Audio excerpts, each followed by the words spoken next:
Salam. Bugün Ceylan Mumoğlu'nun mənbələri əsasında çox maraqlı bir mövzunu, insanların pulla fərqli davranış modellərini araşdıracağıq. Bəli, salam. Məqsədimiz bu psixoloji tipləri, yəni anlamaqdır. Görəcəksiniz ki, bu həm özümüzü, həm də ətrafımızdakiləri anlamağa kömək edə bilər. Doğrudur. Pul deyəndə təkcə iqtisadiyyat yox, həm də psixologiya yada düşür. Bugün məhz o psixoloji tərəflərə baxacaq. Bəli, görəcəksiniz ki, ədəbiyyatdan gətirilən obrazlar da bu tipləri anlamağa çox, necə deyim, yardımçı olur. Gəlin istərsəniz elə birinci tipdən başlayaq.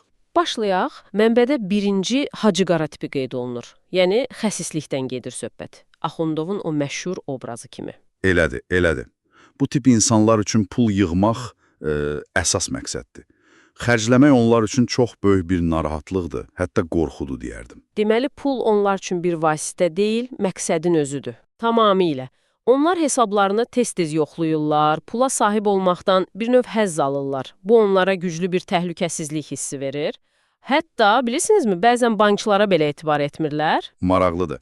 Pulu yanında saxlamağı üstün tuturlar yəqin ki. Bəli. Gogolun Ölü canlılarındakı Puluşkin obrazı da məsələn eyni tiplidir. Yığdığı hər şey çürüsə belə ondan ayrılmaq istəmir. Bu patoloji bir hal alır artıq. Aydındır. Bəs bu yığmağın, xəsisliyin tam əksi necə? Yəni, bədxərc tipi, israfçılar. Hə, onlar da tamam başqa bir qütbdür. Bu insanlar pulu, necə deyim, əllərində saxlaya bilmirlər sanki. Xüsusilə də impulsiv alış-verişə çox meyillidirlər. İmpulsiv deyəndə, yəni zəruri olmayan şeylərə anidən pul xərcləmək. Bəli, mənbədə maraqlı bir məqam var. Bu cür xərcləmənin müvəqqəti də olsa müsbət tərəfi ola bilir. Sıxılmış enerjinin çıxması kimi qısa müddətli bir psixoterapevtik effekt verir sanki. Özümə çox şey ala bilərəm, hissi yaradır yəqin. Elədir. Əhvalı qaldırır, müvəqqəti olaraq. Amma bu, təbii ki, bir illüziyadır və çox tez keçir. Sonra yeni bir dopinq ehtiyacı yaranır. Mənfi tərəfləri daha çoxdur deyəsən. Borclanma riski var yəqin ki. Əlbəttə. Bir gündə aylıq büdcəni havaya sovurmaq, hədsiz bahalı ad günləri, toylar, bunlar hamısı ola bilər. Bəzən də səbəb başqadır. Nə kimi? Kiməsə nəsə sübut etmək cəhdi və ya özünə inamsızlığı kompensasiya etmək. Məsələn, mənbədə belə bir nümunə var idi. Partnyoru ilə mübahisə edən qadın gedib özünə bahalı bir şey alır. Özünü təsdiq üçün yəni. Bu məni başqa bir tipə gətirir. Lovğa tipi. Onlar da çox xərcləyir, amma sanki başqa məqsədlə, göstəriş üçün. Düz vurğuladınız. Lovğa tip üçün xərcləmənin əsas məqsədi status nümayişidir. Rahatlıq, funksionallıq ikinci plandadır. Əsas odur ki, əşya bahalı olsun, eksklüziv görünsün. Prestij önəmlidir onlar üçün. Bəli, pul onlar üçün özünü təsdiq vasitəsidir. Mən necə görünürəm? Sualı onlar üçün çox vacibdir. Aldıqları əşyaları çox vaxt heç istifadə də etmirlər. Sadəcə status göstəricisi kimi qalır. Və bunun da arxasında yəqin ki, dərin bir özünə inamsızlıq var. Mənbədə məhz bunu deyir. Çox vaxt elə olur. Bu parıltı, bu göstəriş daxili boşluğu doldurmağa yönəlib, amma təbii ki, doldura bilmir. Bu mövzu bizi növbəti çox maraqlı bir tipə gətirir. Xeyirxah tipi. Amma burada söhbət əsl xeyirxahlıqdan getmir deyəsən. Yox, tam olaraq yox. Bu tip insanlar öz psixoloji problemlərini tənhalıq, rədd edilmə qorxusu, emosional boşluq kimi şeyləri pulla həll etməyə çalışırlar. Necə yəni? Sevgini, dostluğu pulla almağa çalışırlar. Bəli, bir növ. Yaxınlaşmaq istədikləri insanlara bahalı hədiyyələr alırlar, onlar üçün dəbdəbəli tədbirlər təşkil edirlər, tətilə aparırlar. Fitzgerald'ın Böyük Gatsby'sindəki Gatsby obrazı ya da düşür. O da elə deyildi. Əla nümunədir.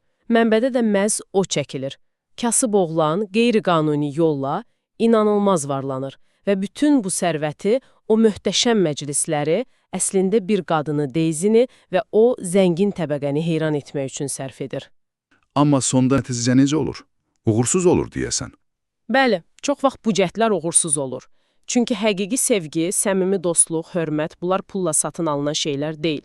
Üstəlik bu, hər iki tərəfdə də narazılıq yaradır. Necə bir narazılıq? Alan tərəf düşünə bilər ki, mənə ancaq puluma görə istəyirlər.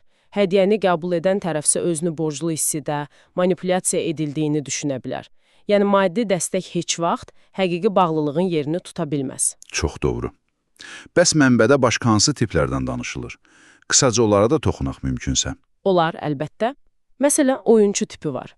Onlar üçün əsas motivasiya pul qazanmaqdan çox prosesin özü, yəni azart, risk, qələbə həyəcanıdır. Endirim, aksiya, lotereya dalınca qaçanlar. Bəli.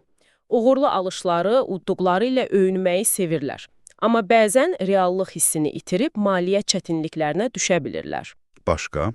Birdən nərmanazik tipi qeyd olunur. Onlar isə əksinə puldan, maliyyə məsələlərindən sanki qorxurlar, çəkinirlər. Yəni məsuliyyətdən qaçırlar. Elədir. Məsuliyyəti başqasına həvalə etməyə çalışırlar. Bəzən heç də etibarlı olmayan adamlara, hətta adi bir kommunal ödənişi etmək belə onlara çox çətin gəlir. Maraqlıdır ki, bu tipə sahibkarlar arasında da rast gəlinir. Doğrudan da çox fərqli və mürəkkəb davranış modelləridir. Pula münasibətimiz görünür heç də sadə deyil. Heç də. Gördüyünüz kimi bu sadəcə bizim maliyyə vərdişlərimiz deyil, daha çox bizim daxili aləmimizin, ehtiyaclarımızın, qorxularımızın, bəzən də həll olunmamış problemlərimizin güzgüsüdür. Yəni pul bir növ enerji kimidir. Məncə də məhz belə deyilir. Pul enerjinin bir formasıdır və sivilizasiyanın hərəkət verici qüvvəsidir. Onunla mübarizə aparmaq əvəzinə, onu başa düşmək, onunla düzgün rəftar etməyi öyrənmək lazımdır.